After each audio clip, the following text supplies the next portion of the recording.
अपने डर को काबू कैसे करना है ये कोई बेयर ग्रिल्स से सीखे। बेयर ग्रिल्स वो रियल लाइफ हीरो है जिसने हम सब बचपन में ऐसे ऐसे कारनामे करते हुए देखा है जो हमारे रोंगटे खड़े कर देते हैं। जो करने का हम कभी सपने में भी नहीं सोच सकते वो ये बंदा सच में करके दिखा देता था अपने स्ट्रॉन्ग माइंडसेट के बदौलत। लेकिन क्या आपको पता है बेयर ग्रिल्स हमेशा से ऐसे नहीं थे।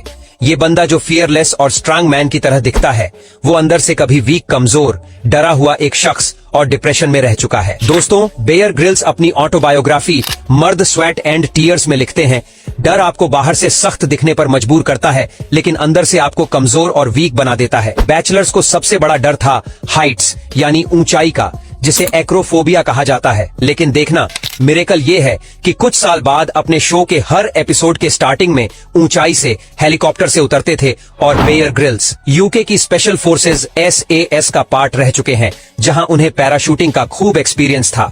वो कई बार प्लेन से छलांग लगा चुके हैं। 21 साल के बेयर ग्रिल्स ने 96 में जाम्बिया के एक मिशन के दौरान 16,000 फीट की ऊंचाई से छलांग लगाई थी, लेकिन इस बार उनका पैराशूट नहीं खुला। जैसे ही वो आसमान में कूदे, सही टाइम देखकर उन्होंने पैराशूट को खोल दिया था, लेकिन फिर भी वो तेजी से नीचे गिरते जा रहे थे। जब उन्होंने ऊपर की ओर देखा तो उन्हें पता चला कि पैराशूट पूरी तरह नहीं खुला है। वो हड़बड़ी में पैराशूट के कॉर्ड्स खींचने लगे कि किसी तरह पैराशूट पूरी तरह खुल जाए। ये सब करते करते वह पेड़ों से टकराते हुए जमीन पर आ गिरे और एक झटके में अंधेरा छा गया। वो जमीन पर अपनी पीठ के बल गिरे थे और गिरते ही उन्हें भयानक दर्द महसूस हुआ। और बुरा तो ये हुआ कि इतनी ऊंचाई से गिरने के बाद भी वो होश में थे। वो हिलडुल भी नहीं पा रहे थे, बस वहीं लेटे लेटे वो जोर जोर से रो रहे थे। वो इस उम्मीद में थे कि उनके साथी उन्हें बचाने आते होंगे। दर्द इतना ज्यादा खतरनाक था कि उन्हें सहन नहीं हो रहा था। वो कहते हैं कि इस दर्द को झेलने से अच्छा तो मौत थी, लेकिन मौत भी नहीं मिल रही थी। वो कई देर तक वहीं दर्द में गिड़गिड़ाते रहे। जैसे ही उनके साथी उन्हें फौरन अफ्रीका के एक हॉस्पिटल में लेकर गए, उन्हें याद है कि डॉक्टर ने उनकी पीठ में इंजेक्शन लगाया और धीरे धीरे उनका दर्द कम होने लगा। वो सोचने लगे कि वो ठीक हो रहे हैं। वो उठने की कोशिश करने लगे। तभी डॉक्टर ने उनसे आकर कहा कि वो अब चल नहीं सकते। ये सुनकर यंग 21 साल के बेयर ग्रिल्स की जैसे दुनिया ही खत्म हो गई। जब उन्होंने एक्सरे देखा तो उन्हें साफ साफ दिख रहा था कि उनकी रीढ़ की 3 हड्डियां TH, T10 और T12 टूट चुकी थी।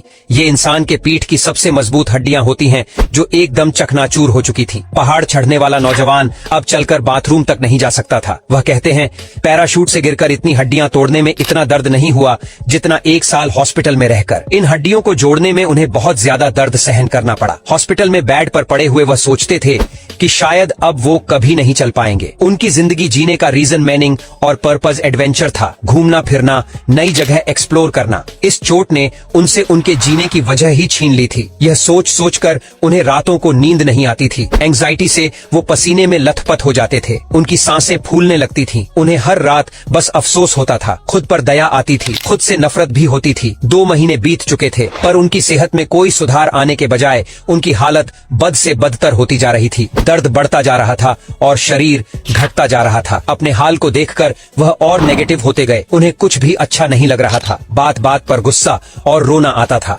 धीरे धीरे वो डिप्रेशन में और गहरे फिसलने लगे।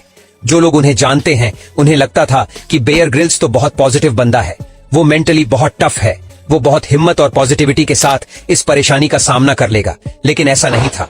वो 21 साल के थे और बहुत डरे हुए थे। उन्हें समझ नहीं आ रहा था कि आगे की जिंदगी कैसे बीतेगी, वो क्या करेंगे।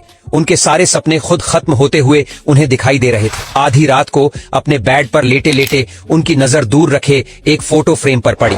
वो फोटो थी माउंट एवरेस्ट की। बचपन से ग्रिल्स और उनके फादर का ये सपना था कि वो एक दिन माउंट एवरेस्ट की चढ़ाई चढ़ेंगे। उस फोटो फ्रेम पर धूल चढ़ी देख उन्हें ऐसे लगने लगा जैसे उनके सपनों पर भी धूल चढ़ गई है, जो उनसे बर्दाश्त नहीं हो रहा था। उस रात कोई उनके साथ नहीं था। वो अकेले थे। वो हिम्मत करके खड़े होते हैं और बैसाखियों के सहारे उस फोटो फ्रेम तक जाते हैं और धूल साफ करते हैं और बस यही सोचते सोचते सो जाते हैं कि कैसे वो अपने आप को जीने की हिम्मत दे सकते हैं। उनके सब कॉन्शियस माइंड में ये बात बहुत गहराई से जम गई। इस बात ने उन्हें हौसला दिया और जीने की एक उम्मीद दी। अगले दिन जब वो सोकर उठे तो उन्हें अपनी दादी माँ की एक बात याद आई जो हमेशा कहती थी, पेयर बेटे, लाइफ में जो कुछ भी होता है अच्छा ही होता है। वो इंसान है जो खुद को दुखी करने के और परेशान करने के बहाने ढूंढ लेता है। जब भी तुम किसी मुसीबत में फंसो तो हमेशा खुद को याद दिलाओ कि जो कुछ भी हो रहा है गॉड की मर्जी से हो रहा है, जो कभी कुछ गलत नहीं होने देता। इस टाइम उन्होंने इस बात की गहराई को समझा और इस सच को फील करा कि वो चाहते तो इस एक्सीडेंट में,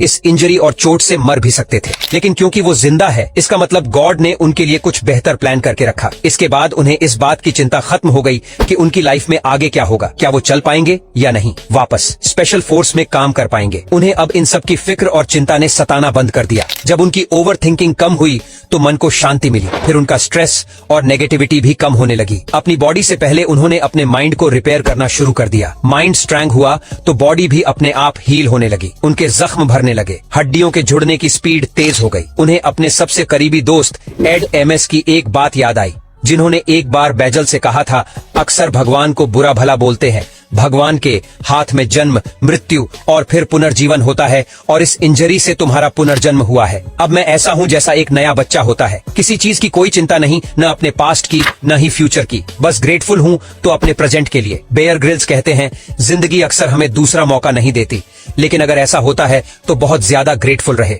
वह ग्रेटफुल थे अपनी लाइफ के लिए, अपनी टूटी हुई कमर के लिए, अपने सपनों के लिए। उन्होंने जाकर उस माउंट एवरेस्ट की पिक्चर को हाथ में लिया और जोर से बोले, जैसे ही मैं ठीक हो जाऊंगा मैं माउंट एवरेस्ट की चोटी को छू के आऊंगा। उन्हें इस डिप्रेशन से किसी एक चीज ने सबसे ज्यादा मदद की तो वह था उनका लक्ष्य, उनका एम और गोल। उनके पास अब तक जीने का कोई रीजन नहीं था, लेकिन उस हालत में जब वह चल नहीं पाते उन्होंने खुद से यह वादा कर दिया कि वह माउंट एवरेस्ट चढ़ेंगे। जब वह अपने आसपास के लोगों से कहते कि वह ठीक होकर माउंट एवरेस्ट करना चाहते हैं तो लोग उनकी बातों को इग्नोर कर देते थे, लेकिन उनका गोल एकदम क्लियर था। अब उन्हें जल्दी से जल्दी ठीक होना था। उनकी बॉडी और माइंड दोनों को एक गोल मिल गया था जिस पर वह मिलकर काम कर सकते थे। एक्सीडेंट के तीसरे महीने के बाद दर्द कम होना शुरू हो गया। 8 महीने बाद उन्हें हॉस्पिटल से डिस्चार्ज कर दिया गया। 1 साल में पूरी तरह वह ठीक हो गए, पर डॉक्टर्स ने उन्हें मना करा था कि वह स्पेशल फोर्सेज में वापस ट्रेनिंग नहीं कर सकते। कोई जॉब नहीं थी तो पैसा भी नहीं था, पर अपने सपनों को पूरा करने के लिए उन्हें 25 लाख रुपए की जरूरत थी। जहां उन्हें माउंट एवरेस्ट चढ़ने की ट्रेनिंग करी, उसके लिए इक्विपमेंट खरीदे थे, जिसके लिए उन्होंने करीब 250 कंपनीज को स्पॉन्सरशिप के लिए प्रपोजल्स लिखे और सारी कंपनी से वह रिजेक्ट हो गए। 250 बार रिजेक्शन फेस करने के बाद भी वह नहीं रुके। बहुत लोगों के दरवाजे खटखटाए, लेकिन बार बार निराशा ही हाथ लगी। फिर SSF forces help on organization ने उनके इस सपने को साकार करने में उनकी मदद करी। पैराशूटिंग एक्सीडेंट के 18 महीने बाद 16 में उन्होंने अपने बचपन के सपने को सच करा। उनके माउंट एवरेस्ट चढ़ने की जर्नी अपने आप में अलग कहानी है। यह सफर इतना भी आसान नहीं था। उनके साथ के 4 लोगों ने अपनी जान खो दी और उन्होंने 2 बार नियर डेथ एक्सपीरियंस फेस करा, जहां वह मरते मरते बचे। पर जैसे तैसे वह 23 साल की एज में माउंट एवरेस्ट की जमीन तक पहुंचने वाले ब्रिटेन के यंगेस्ट पर्सन बन गए। इसके बाद उनकी कहानी बहुत फेमस होने लगी। लोग उन्हें सेमिनार्स में ऐसे स्पीकर इनवाइट करने लगे, उनके ऊपर कई डॉक्यूमेंट्री बनी और फाइनली डिस्कवरी से उन्हें वह अपॉर्चुनिटी मिली जिसने उन्हें एक वर्ल्ड वाइड फेम दिया। जिसके बाद सब उन्हें मैन वर्सेस वाइल्ड से जानने लगे और शायद आप भी उन्हीं में से एक हो। तो अगर आपको यह वीडियो अच्छी लगी तो वीडियो को लाइक और सब्सक्राइब बटन पर क्लिक करके इस चैनल को ग्रो करने में सपोर्ट करो और बेल नोटिफिकेशन ऑन कर लीजिए ताकि आप आने वाली वीडियोस मिस न कर पाओ। Thank you for watching.